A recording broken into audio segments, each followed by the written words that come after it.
Pán Križanek, kde ste boli o 9. Tak nám to nejak uveď. Ty to uveď, čo ja? Dobre. Čo mám povedať? Máme pojevos.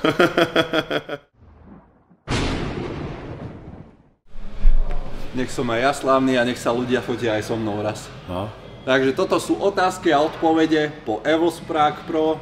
V akej sme teraz fáze? Je to ešte taká oddychová rehabilitačná fáza? Dá sa povedať, že je off-season.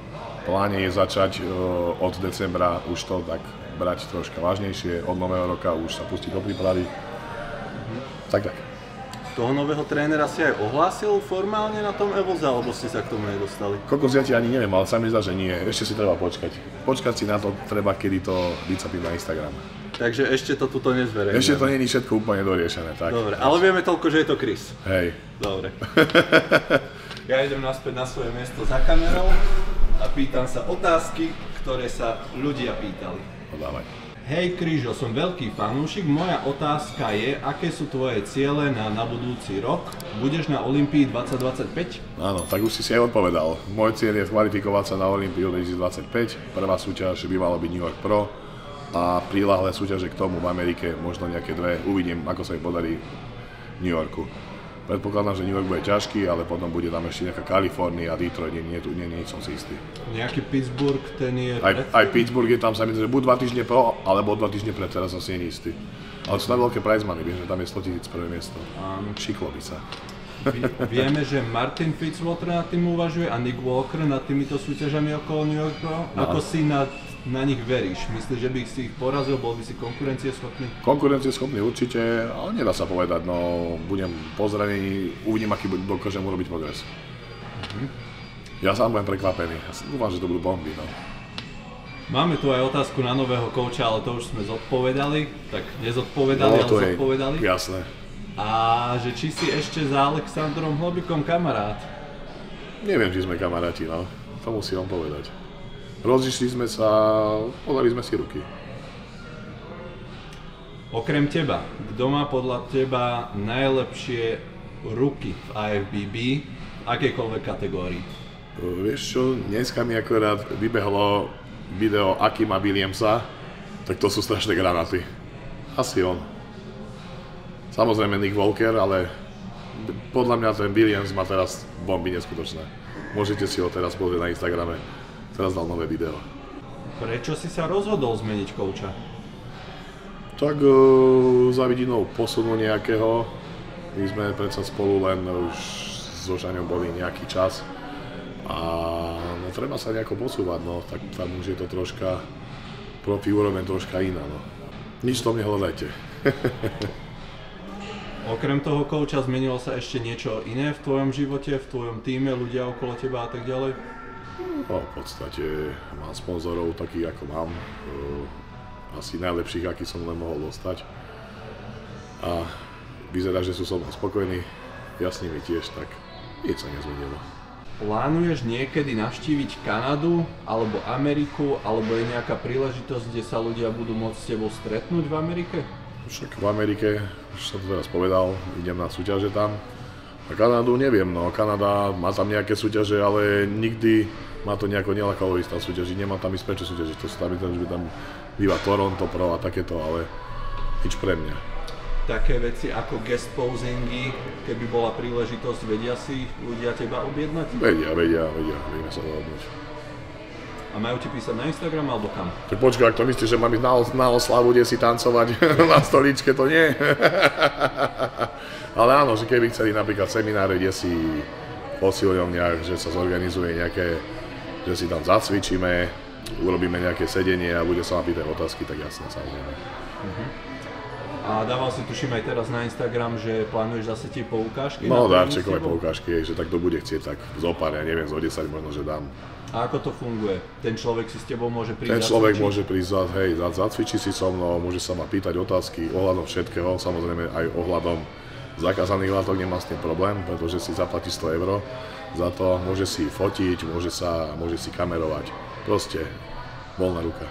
A tieto poukážky dostanú na tvojom Instagrame, napíšu ti? Tak môžu mi napísať na Instagram, áno. A ten tréning prebieha tu v Prievidzi? Tu v Prievidzi, áno. Čo je taká najsilnejšia spomienka v tvojom živote alebo v tvojej kariére doteraz? Najsilnejšia spomienka? Fúha. Či už sa to týka kulturistiky alebo takého osobného života? To si ma zaskočil, to ma teraz nenapadá nič také z kulturistického. Najsilnejšia spomienka bola asi, keď som skončil na Elite Pro majstrovstvách sveta 4. Ty som to inak piči, normálne ma dali jak malého chlapca. Čo som týždeň alebo mesiac predtým hral Arnold Classic, tak potom som bol 4. Ale to mi totálne nevyšla forma, to úplne som všetko dosaral. A vlastne dovtedy si stále vyhrával. No dovtedy som stále vyhrával, preto presne. To bol taký áno, šok. no. A vieš, čo sa tam konkrétne stalo? No nejedol som proste, zobral som si nejaké rady, ktoré som si nemal zobrať, že aby som nemal veľké brucho, tak nejedz. No ja som nejedol a vyzeral som ako som vyzeral, bol som, ja neviem, mal som mať možno 120 kg na pódium a mal som možno 113, 114, bol som strašne vysušený, proste opadnutý celé. Keď neplníš, tak ani tá voda nezadrží tú hustotu svalov, nič proste, celé zle.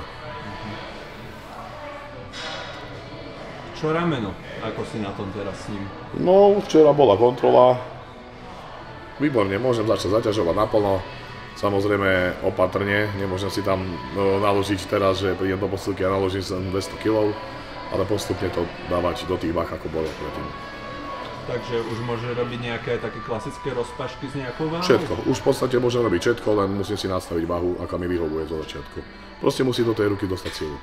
Ale ak si už mohli všimnúť, pridávam videá takže cvičím už v podstate všetko. Čo si myslíš o super sériách a zhadzovaných sériách? Je to dobré? Ale je to také okorenie tréningu. Ja mám rád ani nie super série, ale zhadzované skôr. Tak na to pumpovanie. Super série je pre mňa dosť, lebo som lenivý. Včera som si pozeral nejaké staré videá, čo sme natáčali možno pred 2 rokmi a vidím tam pokrok v tých nohách, dosť taký markantný, že čo si robil na tie nohy, aby si ich zlepšil? Asi menej cvičil. Nie, ja neviem, ja robím všetko v podstate to isté, ale sú obdobia, kedy napríklad necvičím vôbec drepy, že napríklad pol roka necvičím drepy a potom môže o pol roka nabehnem zase na drepy, tak možno tým sa to pohne, neviem. Mám tam základné cviky, ktoré sú predkopávanie a leg press, to robím stále. A potom sú tie ostatné, čo sú drepové, tak to objednám, či to robím drepy klasické, alebo hack and drepy, alebo multipresse. A v podstate na zadok som tam nejaké cviky zaradil, teraz ich moc nerobím, lebo som off-season. A hamstringy klasika, predkopy, zakopávanie v leže, v stoji. To proste všetko stará klasika, tam nemáš čo. Tie predkopávania sa ti najlepšie stále cvičia na začiatku tréningu? Áno, najlepšie mi je to na aktiváciu toho svalstva, prekrvenie a podľa mňa je to aj najlepší cvik, kde dokážem zapojiť každý sval na kvadricepse. Myslím si, že je to dosť podceňovaný cvik, ale myslím si, že je to jeden z najviac, alebo je to jeden z najlepších cvikov, ktorý buduje hustotu kvadricepsov. Tak v podstate každý cvičí predkopávania bez výnimky. No ale to sú tak vynechávajú, že si ho dávajú nakoniec ako doplnkový cvik, že to berú ako to dopumpovanie. Ale ja ho skôr beriem ako, ja si dám aj, ja neviem, ja si dám niekedy aj 10 sérií. Ako sa ti páčilo na EVOS? Aká bola súťaž? Joj, perfektná. Bolo tam, organizácia bola výborná, ale bol tam, ako z môjho hľadiska, pre mňa tam bol chaos, lebo som nevedel čo skôr. Lebo som tam mal som tam 4 stánky, akože 4 sponzorov, EVOS, Skytech, Nebiu a Fitstaff. Takže som tam pobehoval jak splašený, bol som dosť vyčerpaný, skúdol som tam 6 kg, ale akcia vydarená, super, ako ľudia, ktorí si tam boli a zaplatili, nemajú čo ľutovať určite. Ako hodnotíš tú top 3 v open bodybuildingu? No takto. Ani na semifinále, ani na finále som nebol, nevidel som to naživo. Bol som taký unavený, že som si zaplatil livestream, že som to pozeral z hotela, taký kokotnilý. A ja neviem, ja si myslím, že to bolo dobre. Ja som od začiatku hovoril, že Open je Open a Fritzwater by mal vyhrať, čo sa nakoniec stalo. Aj keď veľa ľudí písalo, že nie, som Marina. A veľa ľudí toho želalo, aby Bumstead sa kvalifikoval na tú Olympiu. No lenže oni, ja neviem, ja v tom ústredovi nevidím openkára. Tu bol nejaký line-up na tom Elose, ale keby postúpil na Olympiu, tak tam by sa videl tam markantný rozdiel, aký je rozdiel medzi Classic Physique a Bodybuilding Open. Súhlasíš s tým umiestnením, že Chris skončil druhý? Ale hej, v pohode. Keď nebol prvý, tak je dobré. A keby som tam bol ja, tak je tretí. Ale nie, srandujem. Dobre, to je asi všetko. Chceš sa ešte k niečomu vyjadriť? Nie, keď sa nepýtaš. Nepoviem viac, aké treba. Poďme cvičiť.